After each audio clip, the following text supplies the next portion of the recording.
What's up, guys? It's your boy. I'm back. And you know I gotta talk to you about a few things. So I wanted to try something different. And I hope this goes well because I do want to do more of these. So if you guys do like it, you can either let me know in the comments below or run them likes up, alright? So I want to do a review of, you guessed it, My Hero Academia, the arc that just passed. So I don't know if you want to call it the war. I don't know if you want to call it Marineford My Hero Academia edition. I don't know. I don't know what you want to call it. But I wanted to do a review of the arc that just passed. So let me just tell you right off the bat, I feel like this is one of My Hero Academia's best arcs, bro. And you know what? To be honest, I didn't think we would get such a great arc past the arc where All Might fought All for One for the last time, and All Might retired. So I didn't think we were gonna get great arcs past that, but we actually did. Cause I'm like, how do you top that? How? But it happened, and we had so many things that transpired that it actually worked up to this arc, which made it even more better. Like, if you're a One Piece fan, this was like the Marineford War for My Hero Academia. So many important things happened, so many things were revealed that shook the My Hero fandom. Like, it's crazy. What I'm gonna do is I'm gonna give my good, my bad, and then I'm gonna give my score after that, okay? Okay. Alright. Let's do it. Alright, so let's start with the good, like I said. So, number one, the consequences. The consequences were so big, and I didn't think the consequences would be so much here. And the heroes lost, man. I mean, mind you, there were casualties on both sides, yes, but in my opinion, the heroes took a big L this time around. And it's going to spawn into many other things in the future of My Hero Academia. I mean, well, now you might be thinking, what kind of consequences did they possibly get? Well, think about it. One, people either got extremely mortally hurt or dead, okay? And that hasn't happened on that type of scale before All Might during All Might's reign. I'm gonna get to that a little bit later. But in this context, a lot of people died, man, and a lot of people got hurt, and cities are like literally destroyed because of Shigaraki and his group. A scale like that hasn't happened since All for One fought All Might. And maybe even before that, we don't know how it was before that. But it wasn't as prosperous as when All Might came into the picture. Two, a lot of some heroes died, man. I mean, yes, a lot of them were C-listers at best, maybe C+, maybe. But one of the big ones that did die was Midnight. And I didn't expect her to die. I'm glad, I mean, don't get me wrong, I'm not glad she's dead, but then I'm glad she's dead for the plot, because that shows me that the author is willing to kill his characters, no matter how long they've been in the series. Because we've seen Midnight from the first or the second episode. You know what I'm saying? And she looked fine as hell, boy. Ooh-wee. You know what I mean? And she kicked the big one. I was surprised Mom Lady didn't die. The shit that she was doing, shit. Getting knocked around like a rag doll trying to hold back Gakumaki. Shit. You know what? Possibly Gran Torino was dead too. Now, we saw that he's alive for right now, but the damages that he took from Shigaraki, there's no way in hell that dude is still living. And if he is, he's probably gonna retire because what his damage is too extensive, and he's older too. So he ain't gonna be there for too long. Okay? And let me tell you something. We haven't seen Deku's mom yet. If Deku's mom dies, bro, it's just the fact that, the Horikoshi is not afraid to kill his characters, and I like that.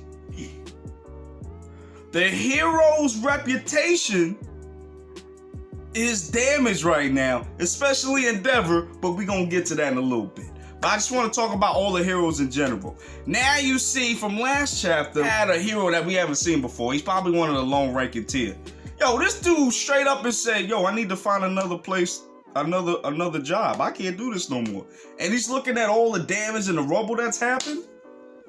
Dude, remember, we came into this series in the beginning from people wanting to be like All Might. So anybody that had a quirk always went to a school in order for them.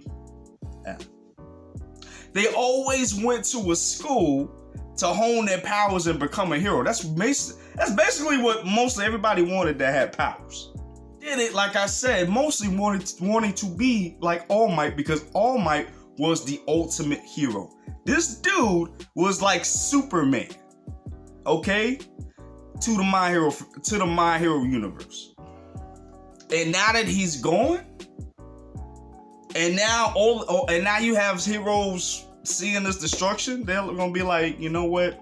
I'm good. I don't want to do this no more. There's no safety net anymore. You know what I mean? So I wouldn't be surprised if we get a couple of vigilantes out of here. Now I know there's a vigilante manga for My Hero Academia. I never got around to it, but you know what? After this arc, I'm probably gonna do that.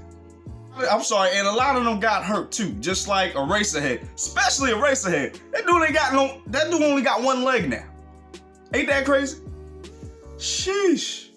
Miracle, oh my gosh, Miracle too. Miracle, and she was a beast. She was a beast. A fine ass beast too. But yo, she got the whole arm. I think she got both arms missing now. Going, or maybe one or something like that. But she took a hell of a lot of damage too. And I don't even know if she's gonna be able to come back unless she's gonna be a cyborg. But either way, there were most major casualties on the hero side, at least in my opinion. If you disagree, let me know in the comments below. Like I said, just be respectful about it. That's all I ask. All right, now we're gonna get to the second thing that I liked, and that's All Might. I'm saying All Might because this arc showed what probably what's been leading up to this. It showed that a world without All Might as being active, I'm sorry. This arc showed that without All Might being present and active, things fell apart. He was really, and that's what I said just now, he was really like the Superman of the My Hero verse. He is that hope, and not only that, he had the strength to fight, to really beat down anybody he can. You know what I'm saying? Now, I don't think he's ever went up against Gakumakia. I'm not sure. But the fact of it is, we living in a world without All Might. Now without All Might, now it's just the regular heroes now. Everybody below All Might is like a regular hero compared to everybody else. You know what I mean? And without Superman, I mean, now it's not like how in DC, like when you have you took off Superman off the board, there's still other powerful heroes there. It's not the same in My Hero Academia. Not to say that there ain't no powerful quirks out there, but they're not compared to All Might except for Deku. However, for Deku or Midoriya, he doesn't have control over All for One yet. And I'm gonna get to him in a second too. But still, honestly, the absence of All Might really made me appreciate the fight with All For One and All Might even more in that whole arc period. Because we've seen a world without All Might. It's not the same anymore. When All Might came, crime went down a lot, if I'm not mistaken, and things were just different. But now that he's not there, all hell done broke loose. Now the main person that anybody can rely on is Deku at this point, and like I said, he don't even have full control of his powers yet. We saw when he went full 100 on Shigaraki. This dude's arms is done. This man might be crippled for life, for all we know. I don't care if he's, man. Again, I'm not sure even if All Might was 100%, he would have been able to stop a full 100% Shigaraki. I don't know that for sure. I'm not going to sit here and tell you I know. I don't know. However, if All Might was 100% and the events played how they played, I think he would have probably took down Shigaraki with effort, yes, but he would have been able to take him down. Now let's get to number 3, and that's Endeavor's downfall. Now we knew Endeavor's a piece of shit. I mean, it is what it is, man. Now I understand he got the whole redemption arc. I understand he just was trying to be a better hero. He was just trying to strive to be number 1. That was his goal. That was his One Piece. I understand that. But this dude was still a horrible father to his kids. And that he paid the price when Dabi revealed that he was actually Toya, one of his supposed dead kids. And not only that, this dude, Dabi, in all of his righteousness, in all of his epicness, and his pettiness, he got to be one of the pettiest people in My Hero Academia. Maybe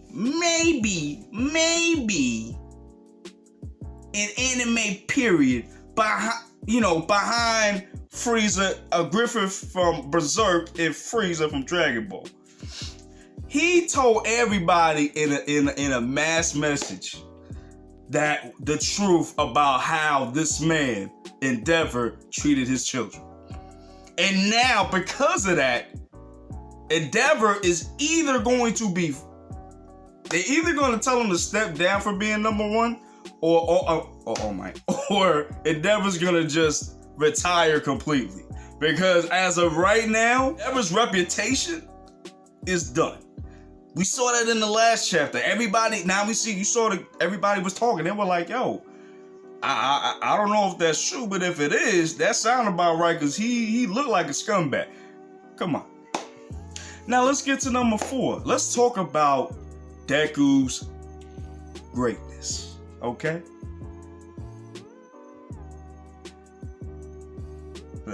Actually, let's get to number 4. Let's talk about Deku's progress for a second, right? Deku is shaping up to be one of the most overpowered people in the My Hero Academia verse. Like, it's crazy. This dude not only has All Might's signature strength, but he also has access to Black Whip from Nana Shimamura's float. And now this dude can sense danger like it's Spider-Man. Okay? Let me tell you something. When you got danger sense, bro, you automatically overpowered, bro. Automatically. he is like Midoriya is definitely going to surpass All Might in terms of power and probably just his status as a hero, because we've seen time and time again, Deku will do what he has to save people, especially the villains. The villains. He was actually trying to save Shigaraki after everything this dude had done. And all the people he got killed. And all of that. He was still trying to save him from All for One because he saw he needed to be saved from this dude. If that ain't a hero, I don't know what is. He has not mastered all of his abilities yet. Can you imagine how powerful this kid is gonna be at the end of this series? He might even be able to fight with people outside the universe, like Naruto, Goku, one of the Joe Stars, all that. And yes, I watched JoJo's Bizarre Adventure. That shit is awesome. Go watch it. Let's go to the most important thing. That's number 5. The most important reason why I do love this arc. Shigaraki's progress. Let me tell you something. You can agree with me or disagree with me in the comments. Let me know. But Shigaraki has one of the best character developments I have seen in anime in my life. Okay? In my life. Now up there with the top 5, I gotta think about it, but I know one of them belongs to Vegeta. This dude basically got Vegeta-esque character development. Just develop more as a villain, if you will. He's a kid who first came into the scene. He didn't know what to do. He just know he wanted to be evil. Following Daddy One for All. That's all he was doing. But then when he branched out, when All for One got captured, he started to see things in a different light. He started to get more smarter about things. He more realized certain things. That's why I really appreciate the Overhaul arc. You know what I'm saying? And the Liberation Army arc. That shit was crazy. That's what's really developed his character and the other villains too. Let me not exclude them. Everybody got their moment. Especially Dobby. That should be number 6. I'm sorry about that, but I'm gonna get to him in a second. The way he developed so much from that time to now is so crazy. And then when he basically became God at what, 80% or something like that?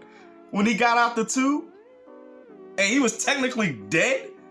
This man came to life because he wanted to? Come on. He is literally going to be the best villain in My Hero Academia at this point. Aside from One for All. I got my own theory about that I'm going to share later on. In another video. But still, I really like that his art really developed so much further at this stage. Like I said before, he was a kid that didn't know nothing. Now, he is one of the most dangerous people on the planet, literally. Really on my positives about it. I only really have one negative, to be honest with you, and that's only for All for One's inclusion into this. Now, it was epic that he showed up the way he did. I didn't know he was actually going to show up like that. I didn't know that he had this link with Shigaraki. I didn't know that. And now he's able to control his body now. I think it was the way the professor and stuff worked on his body to where All for One can control his body now. So my thing is, I really hope, well, we all know that All for One did kind of control him. Sort of, he did control him throughout, this whole series in like a second-hand type of deal. You know what I mean? Like kind of brainwashing him in a way or whatever, kind of taking advantage of him when he was younger, especially after everything that happened to him in the past. And All for One just came and took advantage of that. I really hope that Shigaraki does give some pullback and actually becomes really his own man. Because him being his own man is what made these arcs so great after One for All's downfall. You know what I mean? We're at the score portion, right? So this is what I'm gonna give it. I'm gonna give this a 9.5 out of 10. You know what I'm saying? This was a really great arc for My Hero Academia. It set up a lot of things, especially for the future. So I'm very excited about it. I can't wait for it. I really want to do more arc reviews for the manga that I read. So if you do like this, let me know. The only way I'm gonna know is if you smash that like button. You gotta smash that like button like crazy, all right? And keep smashing that subscribe button too, guys. We almost at 100. I know we can do it. Let's get to it. And definitely comment down below. What did you think about this video? What do you think is gonna happen in the future of My Hero Academia? What lies ahead in the future, do you think? And let me know if you agree with my opinion about this arc. If you agree with my score, let me know in the comments below. If you don't agree with it, let me know down below too. Like I said, just be respectful about it and we good. Alright guys, I love you. I appreciate you. Please be safe. Have a happy new year. And guys, trust me, if you have a dream, live it. If you have a goal, reach it. All right? Don't let nobody tell you no. You can do it. Do what you gotta do. And I'm out of here, guys. Deuces.